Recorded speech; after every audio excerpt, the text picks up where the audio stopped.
there, everyone. It is John C. Morley, serial entrepreneur here. Welcome to IF Whale Inspirations for Your Life. At the top right, if you're new, you'll notice a QR code. Just take your phone and use it to scan your QR code.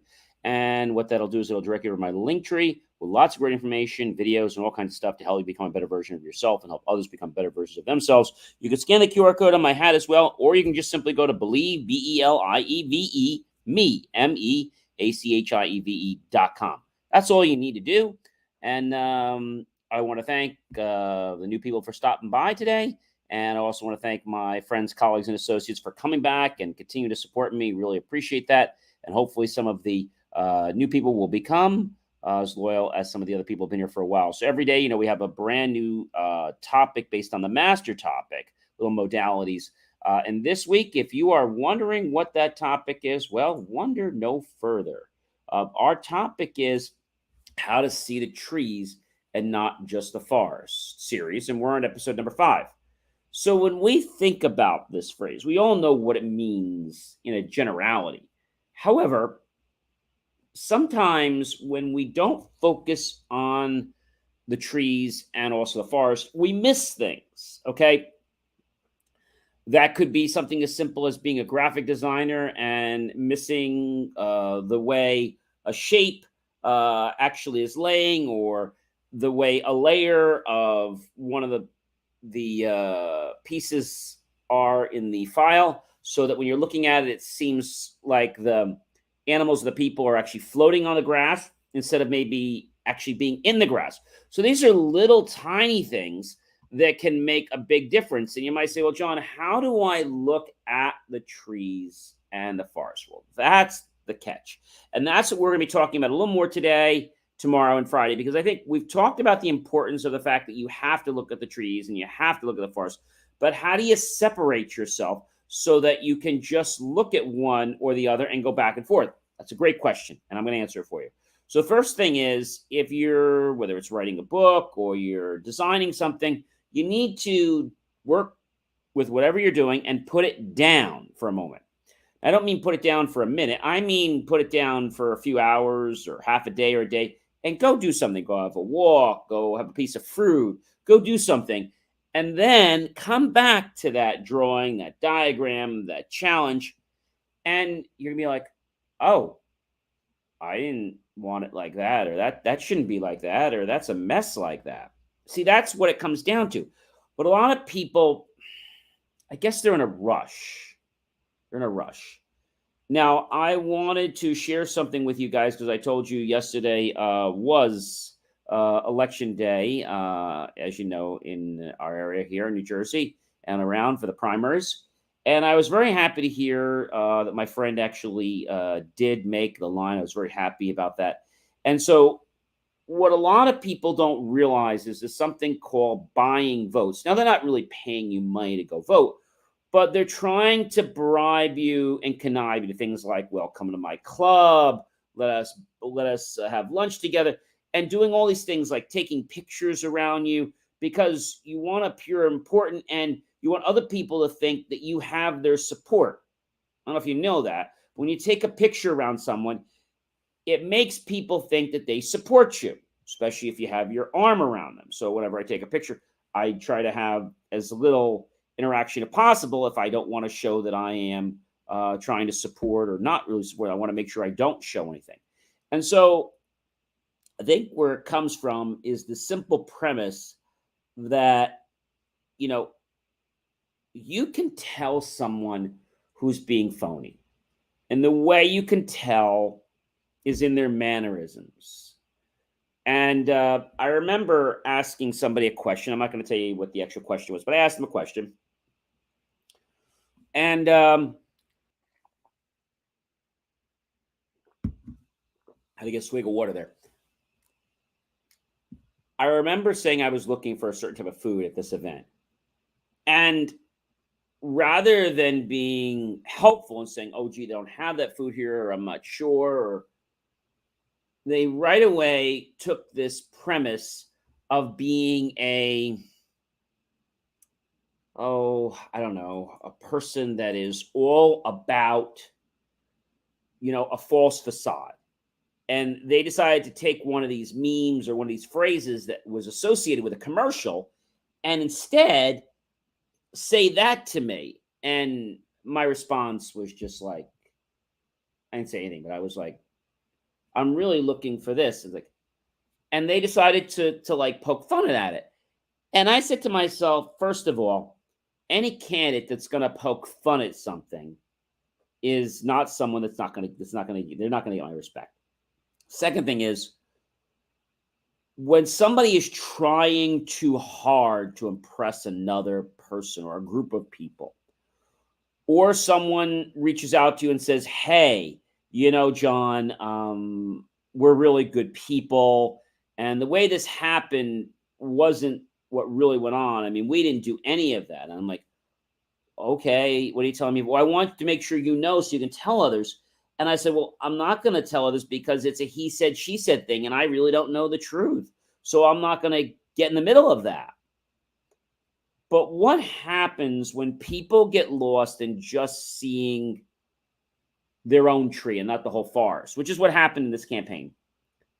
They lost the election.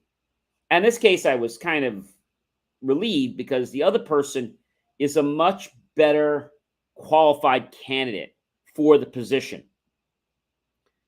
And despite that I'm friends with both of them, this other person was a friend that has helped me in the past. Well, the other person was a friend, but more of a friend by acquaintance. And so when I had these interactions with this person, and they just seemed very superfluous and very on the top, right? They were not really rooted in anything good. I didn't want to challenge the person. I didn't want to say that you seem false or phony. I don't want to say that. That's not my business. But I just took note of what was going on.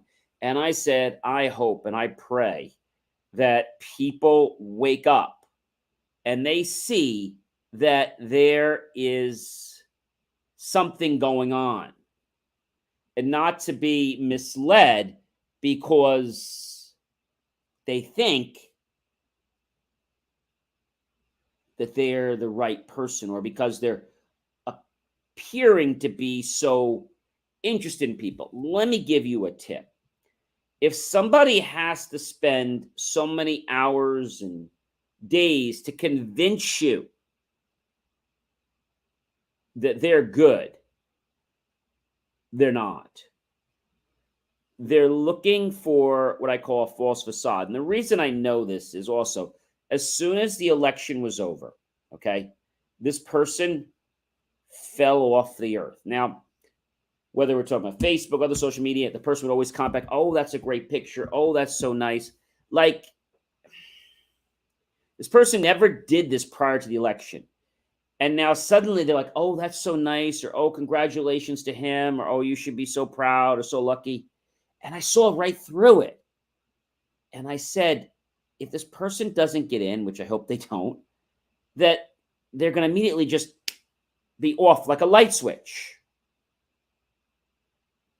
But if you were not able to see the trees and the forest, you might have voted for this person because they might have appeared to be someone that was going to help. But really, they were doing it for a popularity contest. Maybe because they just felt that they wanted it. Maybe they hadn't done anything in many years and they wanted to feel good, so they wanted something on their own internal resume. Even though they weren't going for a job, they wanted to brag that I'm this, I'm that. That's somebody who's looking at the tree, not the whole forest. Because what does it really matter if you get that position? If you get that position and you don't have the wherewithal to handle it, it's probably the worst thing for you and for our community. Now, I know this sounds really strange, but you have to bear with me here. It's the truth. People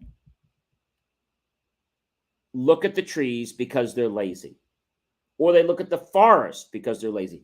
They don't look at the whole picture, or they don't look at the individuals when they need to zoom in, right? Scientists and researchers, they zoom in on things when they want to get a bird's eye view.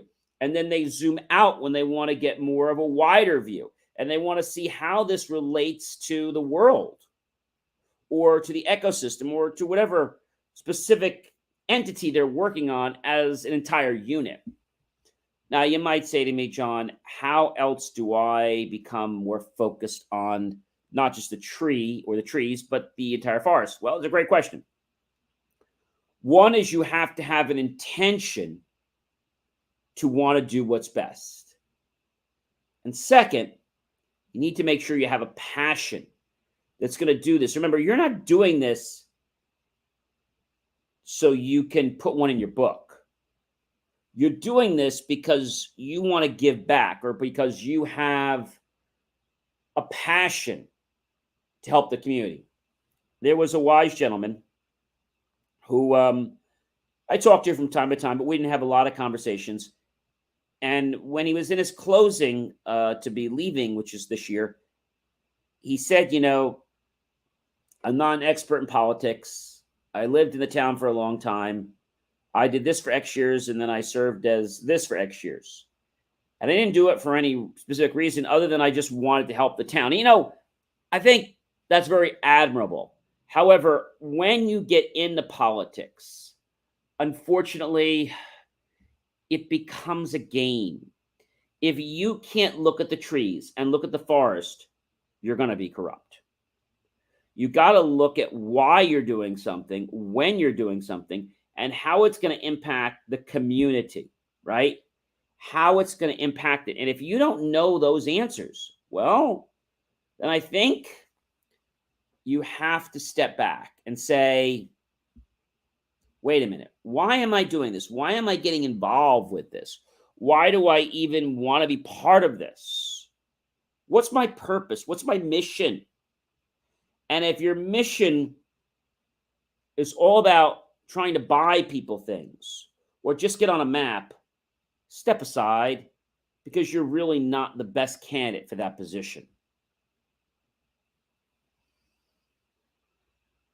But you guys can tell that when there's something going on and you want to look at the trees and not just the forest, I recommend in that case, you need to look at the components or the elements that are making up your forest, your proverbial forest.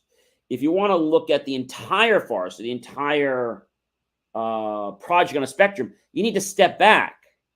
However, these are things that are not easy to do because it requires you to take different views and to become an attached observer and a detached observer, which is not easy to flip back and forth between.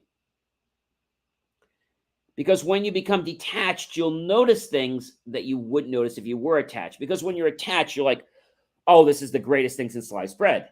But actually, it isn't. It's only because you're too emotionally attached that you won't give the real answer, which is that this sucks or this is way off track, right?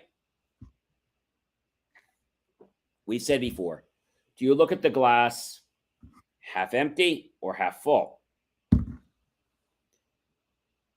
And that can be very interesting equated to the fact that, am I seeing my life as just me right now, or am I seeing it as the forest? And generally people that are not successful see themselves only as themselves, and they don't look at themselves in the grander picture. I think that's really a big challenge, right?